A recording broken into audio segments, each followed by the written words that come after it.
One of the number one reasons why women struggle with dating and relationships today is that they choose men who are not ready for anything real. Ladies, there are lots of great relationship-ready men out here.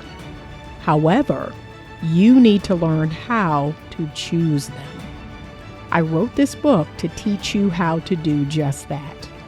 Get your copy of Choose Well, a simple formula to determine the best man for you on Amazon today. Y'all, I'm back. So I started a live early this morning and my phone suddenly cut off. And then I got a call and I couldn't jump back on. So I'm going to start this all over again because I must have been 15 minutes into that live when that happened. And I'm just letting this client know. Thank you for letting me know. Okay. She needed to cancel her appointment. So yeah, I'm about to do that right now. All right, cancel. There we go. And she's just letting me know ahead of tomorrow. So I appreciate that. But I just wanted to start this live all over again. And it is about when you choose the wrong person. Sad to say that 75% of the couples who come into my couples counseling practice are probably not with the right person, meaning they didn't use the proper vetting tools and the proper vetting system to choose this person. They were not patient. They did not allow that person over time to reveal to them their character, their values, their morals, if there's true compatibility, if there's true commitment, if there's connection and chemistry and character and all of that, and communication and healthy conflict resolution. Like, they did not go through the 8 C's. If you're familiar with the 8 C's, I'm going to link that video down below. But you're going to take every person that you're interested in truly being with through the 8 C's. And 95% of people don't. You base the relationship on chemistry first, which is just a feeling that you have in your body. It's a nervous system reaction. So you're basing it on chemistry. Oh, I feel a spark.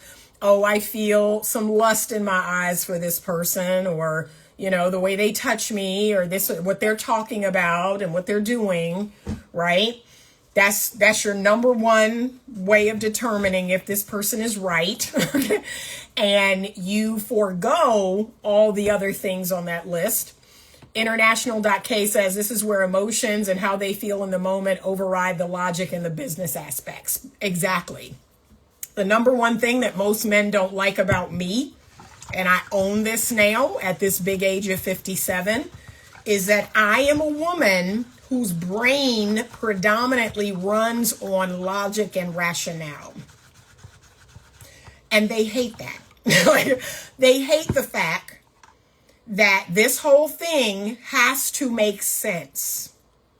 And if it doesn't, like, it's not going to go anywhere.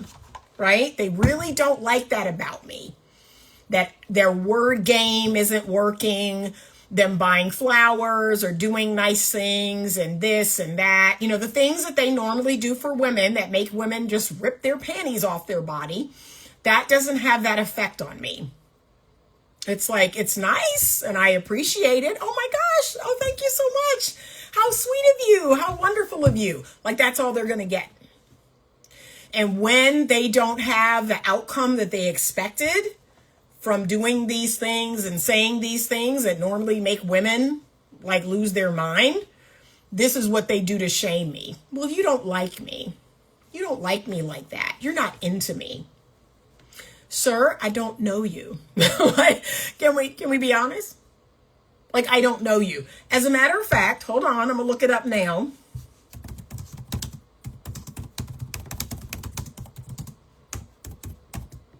Because there is, so you've heard of sapiosexual. That's when people they are attracted to intelligence. So that's sapiosexual.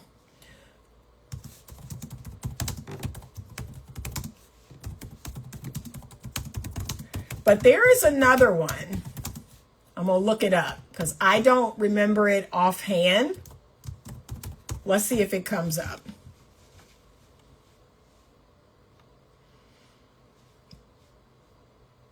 Dang it. It's giving me a whole lot. But it's not giving me what I'm looking for. But there's a name for it. Is it demisexual? Let me see if that's what it is. And I've heard it before. Demisexuality is a sexual orientation categorized by experiencing sexual attraction only after a strong emotional bond has formed with someone. Maybe that's me. Because as I mentioned earlier, I can lust after a man, right? I admitted earlier that I was on Dom the Dealer's Instagram. And I've already repented, y'all. Okay, so you don't need to drop in the comments. I've already repented for my lust. But I was on Dom the Dealer's Instagram page, lusting, going, God dang. Oh, my Lord, right? And then I had to repent for my lust, but that's just lust. If Don the Dealer showed up tomorrow and was like, hey, Anita, word on the street is you find me attractive, I'd be like, no, thank you. No, I'm good. See, because that don't make sense. Like, this guy was one of the male escorts that Cassie and Diddy hired. So my logical, rational mind would say, no, thank you.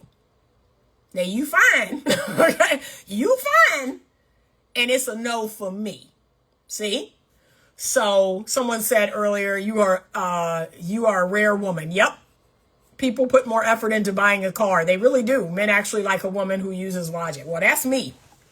But can I be honest with you? I disagree, though. I think men don't like my logic. They don't like my rationale because I cannot be emotionally manipulated. I don't think men like that. I think the men that get in a relationship with me, then they appreciate that. They're like, wow, I really appreciate that Anita's not just running on feelings. I appreciate that she can go to that land of logic. And as I said before, I actually live in the land of logic and I visit the land of feelings. Like the logical, rational side is my default and I visit the land of feelings and emotions. So I am a unique woman in that way. I don't live in the land of feelings and emotions. Most women do. That's the land that they live in. And I ask them to visit the land of logic and rationale. Okay, but I live in that land all the time. I make decisions from that land. I don't do things from the land of logic and rationale. Like, no, Anita, that don't make sense. Don't do that. That don't make sense, baby. That don't make rational sense now. See, I live in that land. And then when people ask me feelings questions or emotion questions, then I have to tiptoe over to the land of feelings. I have to go deep into my cavernous soul and figure out how I feel about things, because I do tend to live in my head or in the land of logic or rationale. But I do know how to visit the land of feelings. I know how to do that. I know how to empathize and be compassionate and have love and care for people. I know how to do that. But for the most part, when men are dating a woman and they're like me, they don't like that because it's going to take time. They're not going to get their ego stroke right away, right? They're not going to get this flip out over your flowers and candy or whatever it is you buy or wherever it is you take me. I'm going to be appreciative and I'm going to thank you for it. And I'm going to reciprocate. That's what's so interesting. Whenever men pull the whole, you don't like me. You don't like me like that. You're not into me. And I'm thinking, okay, well, I'm returning your calls. We're texting each other. We've gone out. Sometimes you've paid. Sometimes I've paid. Like, why would I do all that for someone that I don't like? I don't want anything to do with. Like, to me, I'm doing all the things of someone who wants to get to know you. But if I'm being honest, I don't know you. Like, it's only when I know you, it's only when this makes sense do I let my heart into it. Prior to that, I don't let my heart out. I don't let my heart out to play just because you look good. I don't let my heart out to play just because you buy me something or take me somewhere or no. I make sure it makes sense because that is my nature. So yes, can I lust after a man because he looks good? Sure. I think anybody can, especially there are just certain things about a man that I adore. And so when a man has that, yes, it activates that pure carnal thing in me that's like, oh my Lord, like, oh my Lord, this man is beautiful, right? Just on a pure, raw, physical level. But again, if that man showed up at my door, I am not going to throw my panties off and be with him. That's not going to happen because that don't make sense. I don't know him. I don't know him. I don't know who he is. And as I keep telling you all, it takes 12 months, 4 seasons for you to say, I know this person. This person is not a stranger. I know them. And remember, let me give y'all the caveats. Not long distance, not just talking over the phone or via FaceTime. I am talking in person, in the same city, in the same state, intentional getting to know a person, asking questions, answering questions, meeting people they know, knowing about their work, knowing about their children, knowing about their previous relationships. I'm talking 12 months of intentionally getting to know a person. Then you can say that person is not a stranger. Anything else, you don't know them. You don't know them. If you are pregnant by month 4, you are pregnant by a stranger. If you move in by month 6, you are living with a stranger. If you get married by month 9, you married a stranger. I know that's hard to hear. I know that's hard to hear. That is hard for people to hear. And remember, do not drop down in the comments and talk about outliers. All these people you know that in 6 months they were married and they've been married 25 years. That's called an outlier. That is not the mean average. That's not what most people experience that do that. We critically think over here. We are logical and rational over here. Okay? Everybody knows this. Okay? Don't bring that other stuff over here. Don't bring your feelings. Don't bring your, oh, well, this is what I, feel it is. And don't do that. Don't do that. We go by science. We go by data over here. And the data says that most people who meet and marry within the first year, their marriage does not make it. They don't know each other. There are ways, as I've talked about in another video, if you want to lower the percentage of divorce down to 10%, there are ways to do it. We don't talk about that. We love talking about 50% of all marriages end. We never talk about here's what you could do to make that rate 10%. You can drop the rate of divorce down to 10%, and we never talk about that. These are the things that people who've been married for 30 years, these are the things that they do that keep them happy in their marriage. We never talk about that. Never talk about that. Y'all love the statistic about 75% of women ending marriages. Again, you must give context to that number. You never give context to that number. You know what y'all make that number mean?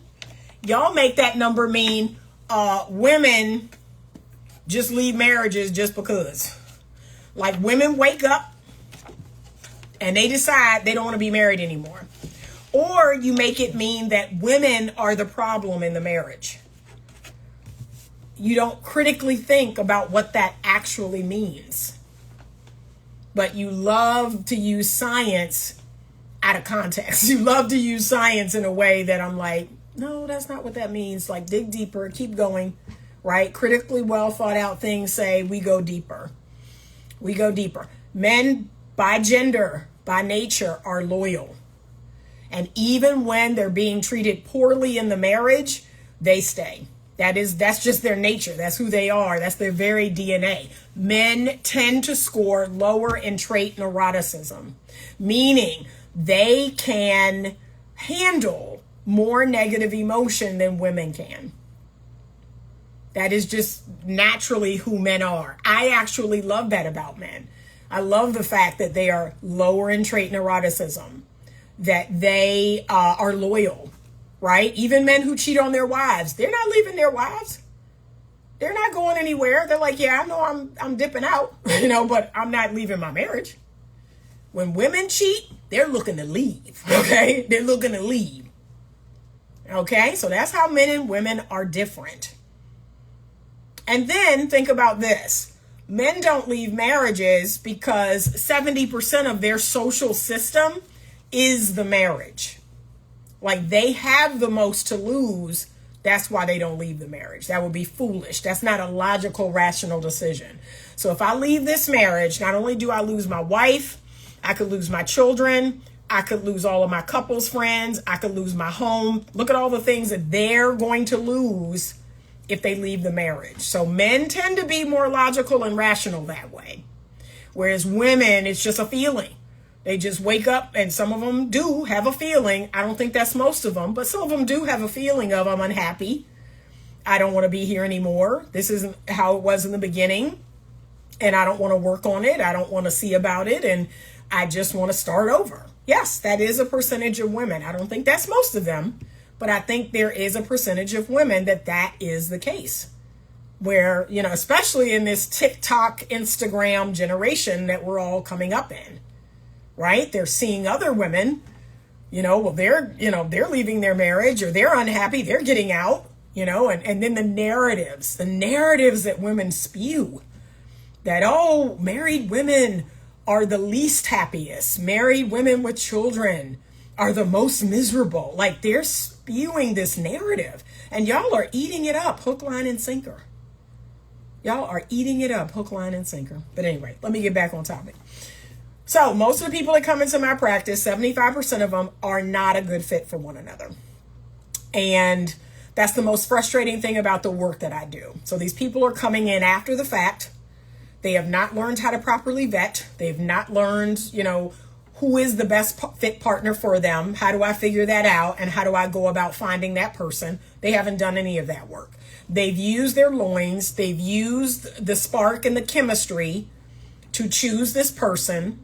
And now that they're in it, now that they've been in it for 2, 3, 5 years, now that they're married, now that they have children, they're like, uh-oh, there's all these things here that aren't good for me.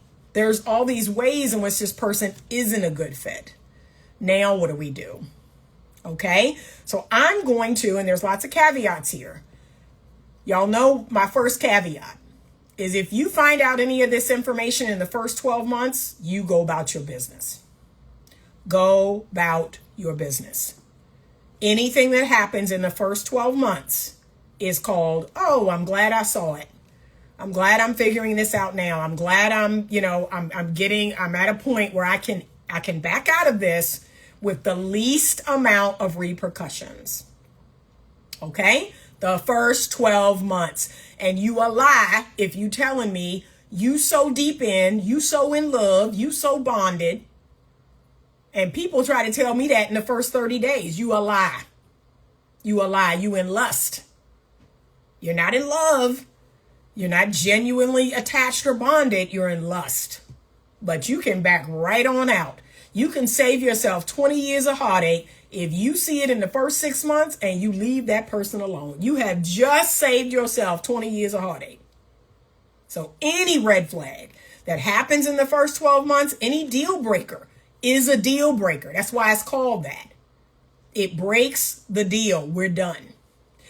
Here's another caveat. If you are married, or if more than a year has passed, right? You're in a committed exclusive relationship, not a situationship, not a long distance, whatever you want to call it, because that's not real. And I keep telling y'all that long distance is not real.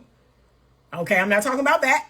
I'm not talking about a situationship. I'm talking about, this is your man, this is your woman. You all are exclusive and committed, and you've been in a relationship. You live together. You're married. You have children. Anything that is truly like entangled with you, what's your next step? When you believe that you've chosen the wrong person. Okay, so now we have work to do. We need to dive deep and we need to get to the bottom of, what can we do about this? What is salvageable and what is not salvageable, okay? We got to get to the bottom of this. Now, I can assure you that 90% of you are going to need professional help. That's where you're going to reach out to someone like me. You're going to reach out to a relationship coach, and that could be a married couple. And y'all already know how I feel about, individuals giving marriage counseling or couples counseling. If that person is clinically trained, yes, they can give you marriage counseling. It's a silly person that thinks that I need to be married in order to be a marriage counselor. That's silly. Okay? You're just being silly. This is not very well thought out. If I am clinically trained, if I have the experience of being married and I'm no longer married, I still have a lot of good information to share with you. I have a lot of good things to tell you and to role model to you. And then you also just want to know what my life is like. That's the other thing I keep telling people. What is that person's life like? We've been finding out here recently, and I didn't make a video on it, but I'm going to speak on it briefly now. So we've been finding out recently that a lot of these single female influencers, content creators, dating coaches are not walking the talk. They are not walking the talk. They are telling you one thing and they are doing another. So that stuff matters. Right? So if you want to dig into my background, this is what I'm going to give y'all as the challenge. Google my name. Google my name, dig into my background, and see what you can find on me. See what dirt you can find on me. Dig into my background a little bit. Google my name and Google my credentials. Here's the other thing I want you to do. I want you to put in Anita Stoudmire NPI number. Anita Stoudmire education. I want you to do that. I want you to look up my license number. Like, do a little bit of background work on me. I had somebody on YouTube just yesterday call me a grifter. I was like, really? Oh my darn, I'm a grifter. Are you sure? Come on now, baby. I don't make that much money. What's the grift? What's the grift? I will be making millions of dollars. I will be charging $8,000 and $10,000 and all this. It costs $125 an hour, okay, to have a session with me. What's the grift? Make it make sense to me. But yeah, I got called a grifter yesterday and I'm like, okay, let me give you my full name. And I want you to put that full name into Google and see what you find, okay? So that's it. That's it. I mean, it's not that hard, but if people are not walking the talk, yes, that's a big red flag that, okay, what they're telling me is different than what they're doing. But you're going to need a professional's help. You're going to need a marriage counselor. You're going to need a marriage coach. That could be a couple. That could be a single man or a single woman or a divorced man or a divorced woman. You're going to need a clinical psychologist or a therapist or, whatever that looks like. You're going to need assistance. If for no other reason, you have a mediator, you have a third party person there to observe the both of you, to check in with the both of you, to referee the both of you, right? That's what the third party person is for. And you are going to discuss all these things. You're going to come up with some solutions or resolutions. You're going to figure out how to manage the perpetual problems. Like, you're going to need help. You're going to need help, period. And look, people are always throwing up the fact that I don't have a man. And I think that's hilarious because, like, that's actually what keeps me out of trouble. Like, I don't have a man. And I don't have any man in my phone. I don't have any man, in my DMs. Like, I don't have a man, like, at all. And it's because it keeps things clean. It keeps my karma clean. It keeps my mind fresh. And like, I know what it is. And as I stated in my last video, like, no, I don't date, I don't court, because people are weird. And it does something to my spirit when all these weird people come into my energy with their weirdness, doing the things they do and talking about the stuff they're talking about. I can't walk the talk doing that. So when I tell you my energy is clean and clear, it is. You can best believe that it is. Okay? So it's a protection. Not having a man at this point in my life is actually a protection. Okay? That's it. That's it. But I do have 57 years of relationship experience. I have 25 years of relationship science. I have 10 years of clinical experience. So that's what I share with people. That's the time that I'm on. Okay? And then I have credentials. That's it. That's all you need to know about me. But you're going to need help. And some people start off by reading a book together. I recommend Julie Manano, Secure Love. Some people start off listening to podcasts together. Some people share YouTube videos with their spouse, right? There's lots of ways in which you can get this ball rolling. But as I said earlier, it's going to take two of you. It's just like picking up a couch.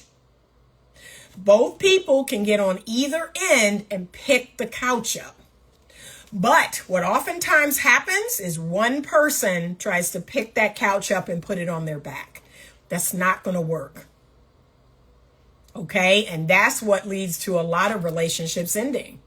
Is there's one person who's actually doing the real work of, okay, I'm going to read this book. I'm going to listen to this podcast. I'm going to look at this video. And the other person doesn't. And they don't get anywhere. So both people have to be on the same page. Hey, are we going to therapy this week? Great.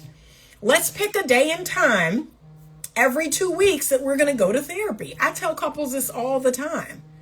And sure enough, they don't prioritize the health of their relationship. I have couples that I see once a month.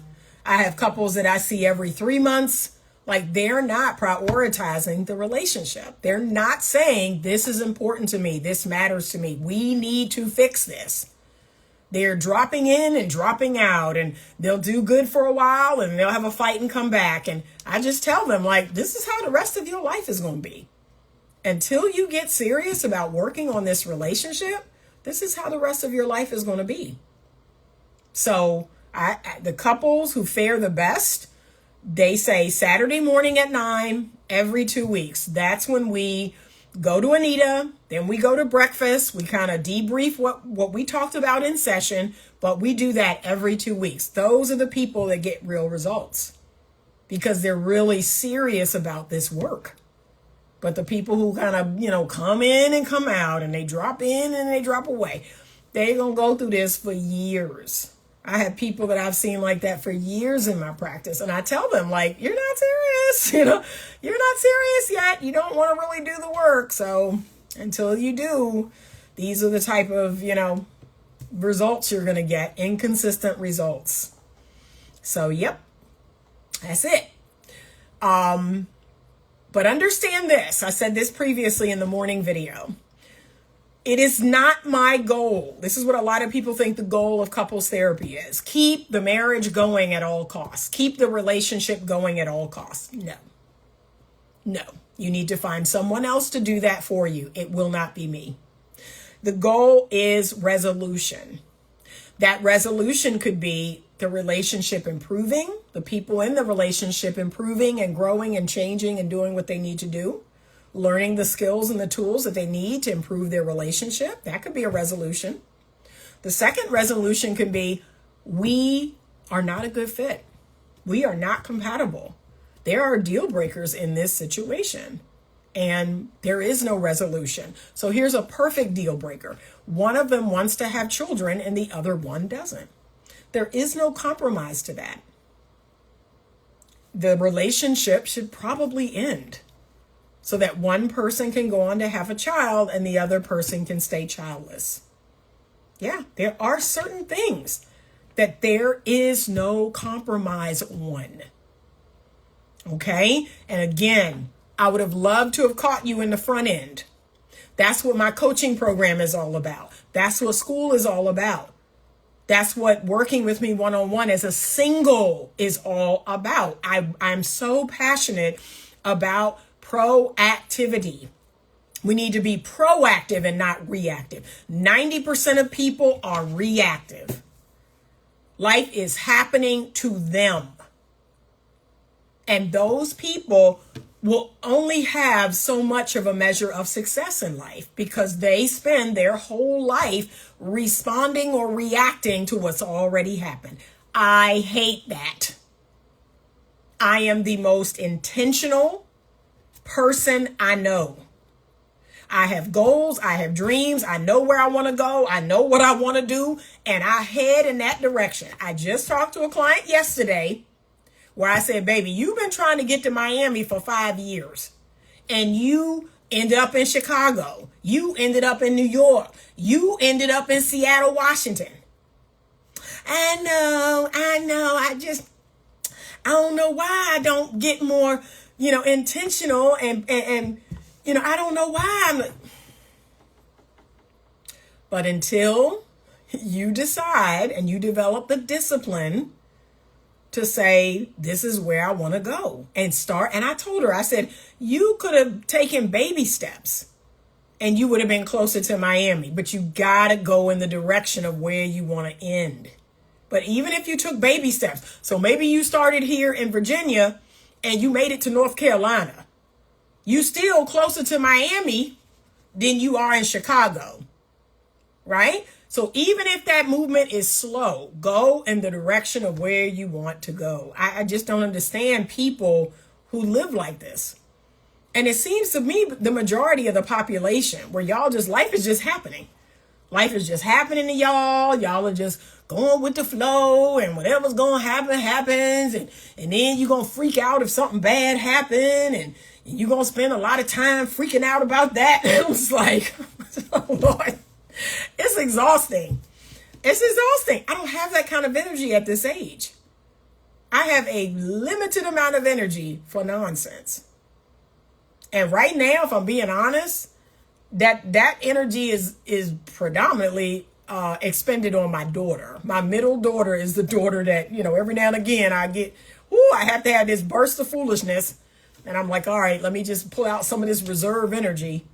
But for the most part, most of the people in my life don't cause me no problems. They really don't. Because they know I'm older now. I don't have that kind of time and energy for foolishness.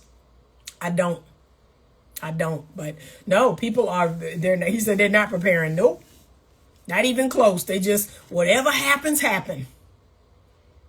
And look, I got 45-year-old women. This is a true story. Y'all gonna love this.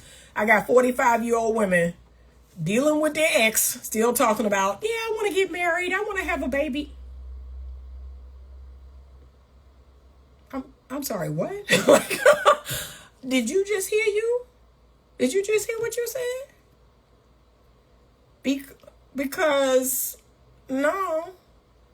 And I just want to be like, no, that's not going to happen. That's not going to happen. Like, what? So we have to be logical and rational. We have to activate that prefrontal cortex. We have to be intentional and on purpose, right? I do a lot of things on purpose. When I exercise, when I eat right, when I take my supplements, I got a whole thing of supplements right here I got to take, y'all. I do that on purpose. The supplements don't just jump into my mouth. I have to put them in this little thing. So this is my daily vitamin. And look, you got day and night. So not only do I have to set it up once a week, it's usually on Sunday evening. Then I have to pull it out every day. Then I have to put the supplements in my mouth with water and swallow it.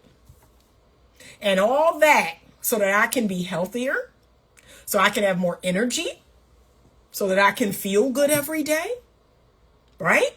That's how intentional I am about life. And some of y'all need to learn that too. Okay? So you've got to do some work if you wake up and you realize, hey, I chose wrong, and any length of time has gone by, you are now entangled with that person, whether it's through buying a home, leasing an apartment, having a child, being married to them. You don't just get to up and leave. You don't just get to walk off, because now you've committed yourself. And so to me, you have to earn your way out of that relationship. You have to earn your way out. You don't get to just wake up. Yeah, I chose wrong. And some of y'all don't even admit you chose wrong. That's what's so crazy. Y'all wake up and you say dumb stuff like, well, he changed. He pretended to be something he wasn't. And he changed. And he had a mask on. No, baby, he or she was doing this stuff from month 1, month 3, month 9, month 12, and you missed it. Or you saw it and you ignored it. That's the truth. And until you can say that, like, and own it, you're a part of the problem. You keep putting it on the other person. I see women do this all the time. It is sickening. Well, what y'all don't realize is these men know how to they know how to play a role. They know how to play a role. Baby, then be patient. Keep your panties on. Stay off your back. Because time will reveal all. See, that's all you got to do. That's what I do. I don't care who is playing a role.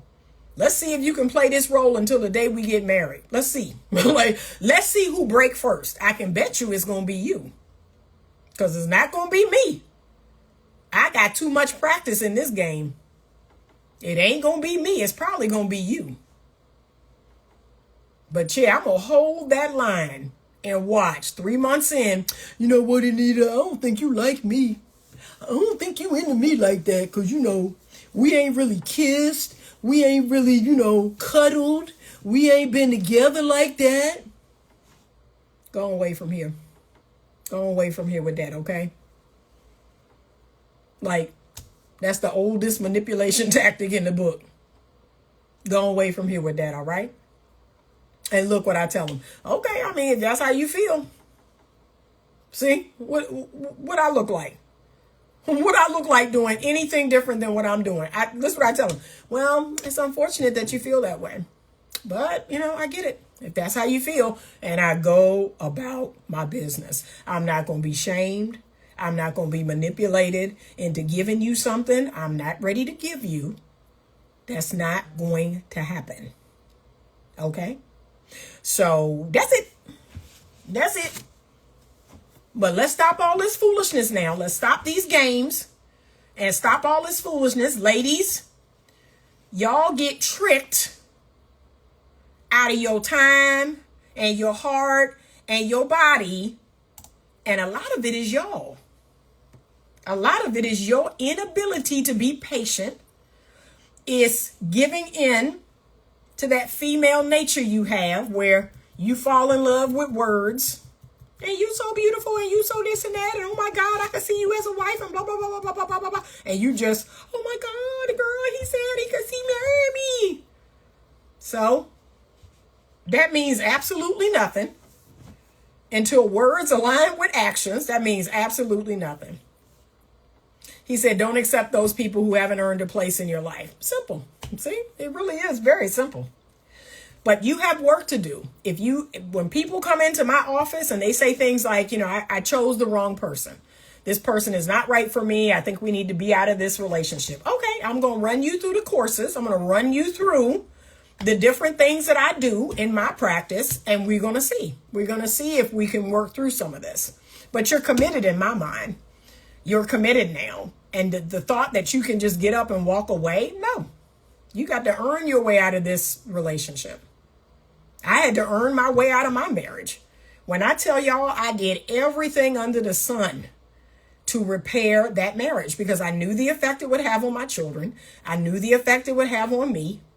I knew the financial effect, the spiritual effect, the emotional effect. I took all that into consideration. I worked on myself. I went through a lot of individual therapy. We went through marriage therapy. We talked to our pastor and his wife. I did everything in my in the realm of what I had available to save that marriage. But guess what? The one thing I couldn't control was the other person. That's the unknown factor, is the other person. And I begged and I pleaded and I cried, please, you have to stop this behavior. This behavior will lead to the end of the marriage. You got to give up this behavior. And that didn't happen. And y'all know me better than the next, that okay, I got to show you better than I can tell you. And that's exactly what I did. I made a reel just the other day. Stop talking. Stop talking. You will start with words and you will end with action. And that's what I did. There were no words to be spoken on that day and that year following. And he tried, because he knew. He was like, uh-oh, Anita don't have no more words for me. It's really over. Like, yeah, it is really over. When I stop talking, when I stop digging into your behind, when I stop asking questions, it's a wrap. It's a wrap. We good. We done. Y'all, I got to get on this Zoom call. Goldessa 1, thanks so much for these reminders. Art of War 805, focus on the tangibles. If someone can't even intentionally and consistently, they're not even serious about themselves. Yeah, that says a lot about them. The same way they earn during the wooing stage, it should be the same with the exit. Totally agree. Yeah. There's givers and takers. Yep. And they tend to attract each other. Toxic people who carry toxic traits. Yep. So, but yeah, I start by talking, but I end by doing. So, and there we go. But you've got to earn your way out of the relationship. Yes, the probability that you chose the wrong person is actually pretty high. 75% of you will. You will choose the wrong person. You will marry the wrong person. You'll have children with the wrong person. I did. But the first thing I did was acknowledge that I made a mistake. I did not use the good vetting skills that my dad taught me, that my mom, my grandmother taught me. I threw all that out the window. And I chose a person who was not a good person for me. And when I tried to make that right, y'all, what in the heck is going on with Zoom? I don't know why I'm having so much problems with Zoom lately. But when I did my best to course correct, like I said, the unknown variable is the other person. So it doesn't matter how much I do. Doesn't matter how hard I work at, improving the relationship. If the other person won't do that, it's a wrap. It's a wrap. You got nothing. And so I had to come to terms with that. Dang it. I can't control this person. I can't control what they do and don't do. And now all I can do is accept who they are. That's all I can do, is accept who they are and move accordingly. And that's what I'm encouraging y'all to do. Okay, good lesson. Thank you so much. I appreciate you all. It doesn't matter how much their family love you. Yeah, y'all say for some really weird reasons. Well, the family and the this and the that and blah, blah, blah. I don't care about none of that. Like I said, I don't care about none of that. I got a couple right now that's going through that. Well, her family loves me so much. And y'all are a horrible fit for one another. So unless the family's going to be over here in this relationship, let it go. Let it go. All right. Have a good rest of your day. It has been raining for like 3 days straight now, but we do need the rain. But it's cooler. We are truly in fall. So I appreciate you all. Thank you so much. Linus.trust.is in God. I never had anyone share with me how to vet someone, so I made many mistakes. That's a lot of us. But please learn, if you're divorced or out of a relationship, the number one thing you need to be doing, aside from working on your healing, is learning how to vet people in the future. Because if you don't, you're going to make the same mistakes over and over and over again.